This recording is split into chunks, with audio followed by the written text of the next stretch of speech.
বর্ধমান দুর্গাপুর লোকসভার গলসি ১ নম্বর ব্লকে জাগলিপাড়া গ্রামে ভোটারদের টোটো করে নিয়ে যাওয়াকে কেন্দ্র করে তৃণমূল কংগ্রেসের মধ্যে গোষ্ঠীদ্বন্দ্ব বাধে। আহত হন টোটো চালক।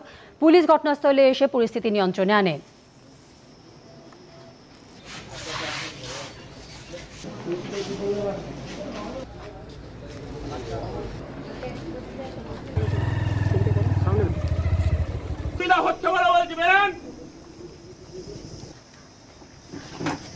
আমি টিএমসি লোকবা ছিলাম।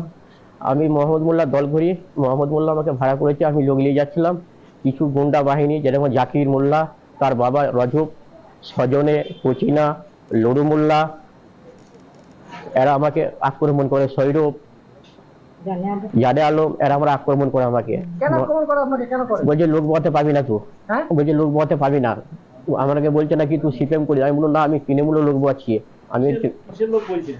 আমি তৃণমূল করি, তৃণমূল লোক বলছিলাম। ওরা বলছে না, তুই বলতে পারবি না। ঘটনাটা ঘটেছিল বলতে, আমি টোটো চালাই, আমি প্যাসেঞ্জার বসছি।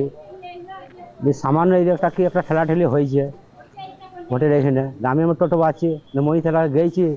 ওইখান থেকে আবার 20-25 জন এসে আমাকে টোটো থেকে নামিয়ে একবার গুঁড়ালে, লাঠি করে ইটে ঠুকে মারলো আমাকে। ভোটের দিনে কেউ সিপিএম, কেউ তৃণমূল, কেউ বিজেপি, এগুলো তো হয়। সেই ভোটের উপরেই হবে। দেখা যাক, যদি কোনো সমস্যা এসে থাকে প্রশাসনকে বলে তার ব্যবস্থা নিতে বলবো।